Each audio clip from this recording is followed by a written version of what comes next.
میں اس کو کہتا یہ کام کرے۔ میرے رسول کریم علیہ الصلوۃ والسلام نے حقوق کا تعین فرمایا، حقوق کا تعین فرمایا، اور نبی کریم صلی اللہ علیہ وسلم نے فرمایا جو عورت اس حال میں مر گئی، اس حال میں دنیا سے گئی کہ اس کا خاوند اس سے راضی تھا، اس کا شوہر اس سے راضی تھا، اس کا گھر والا اس سے مطمئن تھا،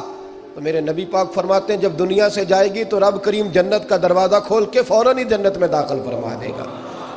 اس کو بغیر روک ٹوک جنت دے دی جائے گی۔ شرط یہ ہے کہ وہ جب دنیا سے جائے تو اس حال میں جائے کہ اس کا خامد اس سے شکوے نہ کرتی پھرے، شکایتیں نہ کرتی پھرے، شکایتیں نہ کرے۔ ہمارے زمانے میں شکایتیں ہوتی ہیں، اور خواتین عورتیں اس بات کو سمجھتی نہیں کہ اللہ نے جو میرے نصیب میں رکھا تھا اور جو خامد رب نے میرے لیے پسند کیا تھا وہ اللہ نے مجھے عطا فرما دیا ہے۔ وہ شکوے کرتی ہیں، شکایات کرتی ہیں، اور دوسری عورتوں کو سامنے رکھ کے وہ فلاں کے حصے میں یہ چیز آئی، فلاں کے حصے میں یہ چیز آئی، فلاں کا خامد یوں کرتا ہے، شکوہ کرتی ہیں۔ میرے رسول پاک علیہ السلام نے فرمایا عورتیں کثرت سے جہنم میں جائیں گی، کثرت سے۔ تو ایک صحابی رو پڑے، ایک حدیث میں لفظ یہ ہے رو پڑے، عرض کرنے لگے یا رسول اللہ وہ ہماری مائیں بھی ہیں، بیٹیاں بھی ہیں، بہنیں بھی، حضور جہنم میں جائیں گی؟ نبی پاک صلی اللہ علیہ وسلم نے فرمایا ایک تو وہ عیب جوئی کرتی ہیں، غیبتیں کرتی ہیں، دوسرا رب کا شکر ادا نہیں کرتی، اور تیسرا فرمایا اپنے خاوند کا بھی شکریہ ادا نہیں کرتی، بات بات پہ ناشکری کرتی ہیں، بات بات پہ ناشکری کرتی، اس سبب سے جہنم میں جائیں۔ عورت کے حقوق کا تعین فرمایا، اور ساتھ ہی میرے رسول پاک علیہ السلام نے مرد کی طرف توجہ فرمائی، اور کیا خوبصورت لفظ ارشاد فرمائے، فرمایا تم میں ہر آدمی اپنے آپ کو اچھا سمجھتا اور اچھا کہتا ہے، ہر آدمی کہتا ہے، لیکن کوئی اگر مجھے آ کے پوچھے گا کہ محبوب آپ کی امت میں اچھا کون ہے، تو حضور فرماتے ہیں میں اسے اچھا سمجھوں گا جو اپنے گھر والوں کے حق میں اچھا ہے،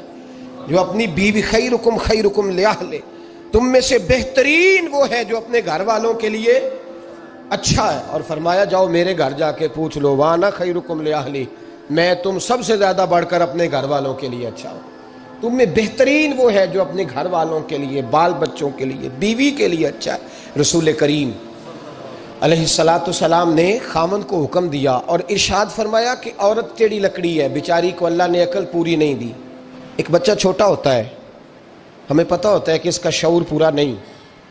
اگر کوئی غلطی کرے تو کیا اسے نکال دیا جاتا ہے گھر سے؟ بولے چھوٹا بچہ ہے، وہ کئی دفعہ بڑا نقصان کر دیتا ہے، آپ کیا کہتے ہیں؟ اسے مارتے ہیں، کلاڑی لے آتے ہیں اس کے لیے؟ اس طرح کرنا چاہیے، اس کے ابے کو بلا لینا چاہیے، بےزتی کرنی چاہیے پنچایت میں بٹھا کے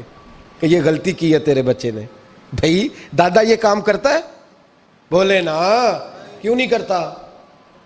وہ کہتا ہے ہمارا بچہ نہ سمجھ ہے، اپنا پوتا ہے، ہمارا اپنا ہے، اگر ہم اس کا عیب باہر نکالیں گے تو بڑا کام غلط ہو جائے۔ لیکن وہی ابا جی جب بہو کوئی غلطی کر بیٹھتی ہے تو پنچایت بلاتے ہیں، لوگوں کے سامنے معاذ اللہ تعالیٰ بڑی کڑوی کسیلی باتیں کرتے ہیں، ایسی باتیں کرتے ہیں کہ جو ان کی بیٹی کے بارے میں کہی جائے تو وہ کبھی پسند نہ کریں، اتنے سخت جملے کہے جاتے ہیں، بیٹی والے کو رسوا کیا جاتا ہے۔ میرے نبی کریم علیہ الصلوۃ والسلام نے فرمایا یہ ٹیڑھی لکڑی ہے، بیچاری کو اللہ تبارک و تعالیٰ نے اپنی حکمت کے تحت عقل عادی عطا فرمائی ہے، تم اگر چاہو گے سیدھی کرنا تو یہ ٹوٹ جائے گی، سیدھی نہیں ہوگی۔ حضور کیا کریں؟ فرمایا اس کے ساتھ گزارا کرو، اللہ تمہیں اجر عطا فرمائے گا، اس کے ساتھ وقت گزارو، اللہ تمہیں اس کا، یہ ذہن بنانا چاہیے خاوند کو کہ یہ، اور خاوند کی ذمہ داری ہے۔ اعلیٰ حضرت رحمۃ اللہ علیہ نے فتاوی رضویہ کی 24ویں جلد میں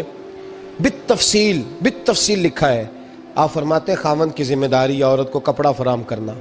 روٹی فراہم کرنا، رہنے کے لیے گھر دینا، نان نفقے کا خیال کرنا، اور آپ فرماتے ہیں اگر وہ مطالبہ کرے تو ہفتے میں ایک دن اس کے ماں باپ سے ملانے بھی لے جا سکتا ہے، ہفتے میں، جی کوئی نہیں بول دے تسی، ہفتے نہیں، یہ نہیں صحیح لفظ، ہر ہفتے اے سوکھ ہے، کدوں ملان کھڑنا ہے؟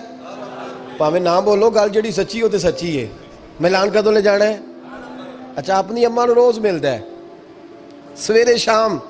تے وہ کہندی مینوں بھی اماں نو ملا لیا، تے کہندا روز نہیں جائیدا، تو تم بھی نہ ملا اپنی اماں نو روز بھائی۔ لیکن ہاں اعلیٰ حضرت فرماتے ہیں ہفتے میں ایک دفعہ ماں باپ سے، بولے بیٹی کا پیار ماں باپ سے زیادہ ہوتا ہے کہ بیٹے کا؟